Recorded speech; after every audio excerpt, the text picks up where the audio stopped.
Hampir $500. Lebih kurang RM2,000 lah. Wih, kira. Guys, hari ni main dekat Kota Seri Emas. After so long, rehat daripada golf. Pasal last sebelum puasa kot. So, ni baru start balik. Cuaca just nice. Sambil-sambil aku nak menebas ni, aku nak entry. Cek PT.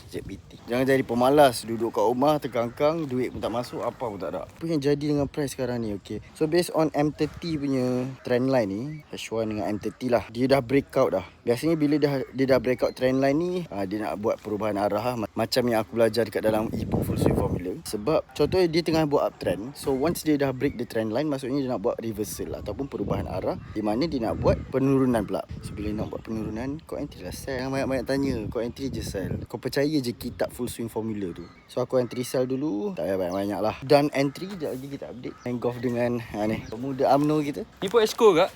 Esko Pemuda Seremban. Steady Ini Aikal kita UMNO kan dia. Aku pakai baju merah ni ada sebab. Kau ingat saja-saja ke aku pakai baju merah ni? Ini UMNO punya pasal.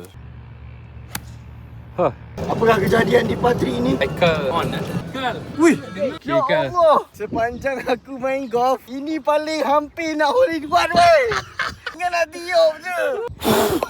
Hole in one. Weh, ni first time weh. Pah doh, hampir-hampir hole in one tu. Kenapalah angin tak tolong sikit je lagi, tinggal nak tiup sikit je lagi. Macam ni aku dah habis first nine, rehat jap, beli air ke, nak makan-makan, then sambung balik second nine. Setup aku tak nak buka lagi. Dah settle main golf nanti baru aku tengok.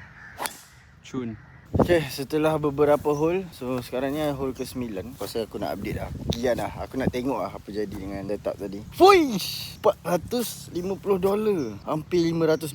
Lebih kurang RM2,000 lah gaji sebulan kau tu. Dengan berbekalkan education yang aku dapat daripada e-book Full Swing Formula yang aku bagi tahu tadi, so $500 ni RM2,000 aku collect profit. Yang penting kena ada ilmu bro. Bagi aku dunia sekarang keras bro. Ekonomi merosot. So carilah jalan, carilah cara macam mana kau nak develop diri kau supaya kau boleh atasi masalah yang orang lain tengah hadap. Kau nak start, kau tahu mana nak cari. Link kat bio tengah di atas kau. Assalamualaikum.